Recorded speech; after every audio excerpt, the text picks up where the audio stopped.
ओम नमः शिवाय साथियों। मैं प्रदीप सिंह, फाउंडर ऑफ अनंत विजय सेवा संस्थान। साथियों, आज आपको मैं श्रीमद् भागवत गीता के अध्याय 4 दिव्य ज्ञान के श्लोक नंबर 29 का संस्कृत और हिंदी वाचन करके सुनाऊंगा।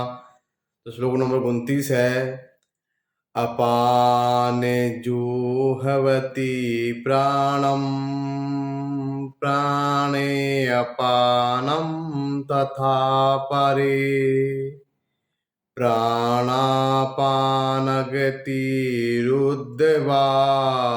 प्राणायाम परायणा अपिरे नियताहारा प्राणान प्राणेषु जुह्वति। इसका हिंदी अनुवाद है, अन्य लोग भी है जो समाधि में रहने के लिए श्वास को रोके रहते हैं।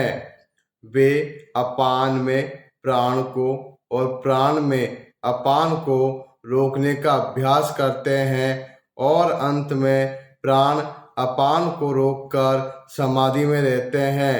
अन्य योगी कम भोजन करके प्राण में ही आहुति देते हैं।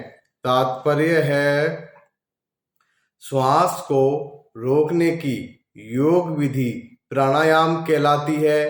प्रारंभ में हठ योग के विविध आसनों की सहायता से इसका अभ्यास किया जाता है।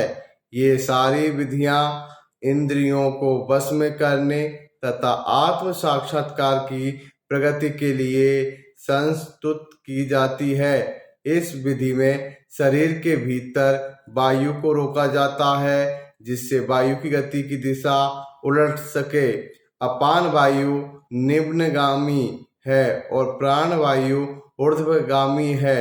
प्राणायाम में योगी विपरीत दिशा में श्वास लेने का तब तक अभ्यास करता है जब तक दोनों वायु उदासीन होकर पूरक अर्थात सम नहीं हो जाती।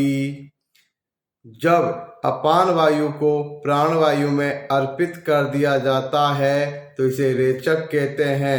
जब प्राण तथा अपान वायु को पूर्णतया रोक दिया जाता है तो इसे कुंभक योग कहते हैं। कुंभक योगाभ्यास द्वारा मनुष्य आत्म सिद्धि के लिए जीवन अवधि बढ़ा सकता है।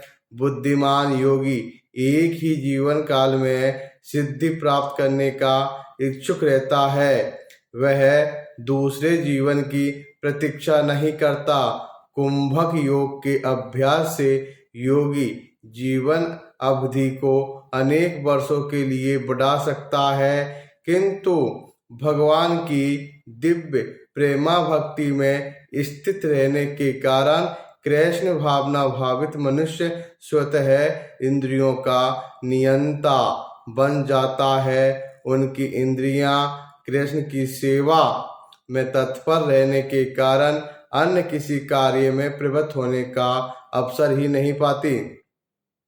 फलतः जीवन के अंत में उसे स्वतः भगवान कृष्ण के दिव्य पद पर स्थानांतरित कर दिया जाता है। अतः वह दीर्घजीवी बनने का प्रयत्न नहीं करता, वह तुरंत मोक्ष पद को प्राप्त कर लेता है। जैसा कि भगवत गीता में कहा गया है, मां च यो व्यभिचारेण भक्ति योगेन सेवते से गुणान् समतीत्येताना ब्रह्मा भूयाय कल्पते। जो व्यक्ति भगवान की निश्चल भक्ति में प्रवृत्त होता है वह प्रकृति के गुणों को लांघ जाता है और तुरंत आध्यात्मिक पद को प्राप्त होता है। कृष्ण भावना भावित व्यक्ति दिव्य अवस्था से प्रारंभ करता है और निरंतर उसी चेतना में रहता है, अतः उसका पतन नहीं होता और अंततः वह भगवत धाम को जाता है। कृष्ण प्रसादम को ही खाते रहने से स्वतः कम खाने की आदत पड़ जाती है। इंद्रिय निग्रह के मामले में कम भोजन करना अत्यंत लाभप्रद होता है और इंद्रिय निग्रह के बिना भवबंधन से निकल पाना संभव नहीं है। तो श्लोक नंबर 29 का संस्कृत और हिंदी वाचन ये है। कल फिर मिलेंगे श्लोक नंबर 30 के साथ। ओम नमः शिवाय साथियों, धन्यवाद।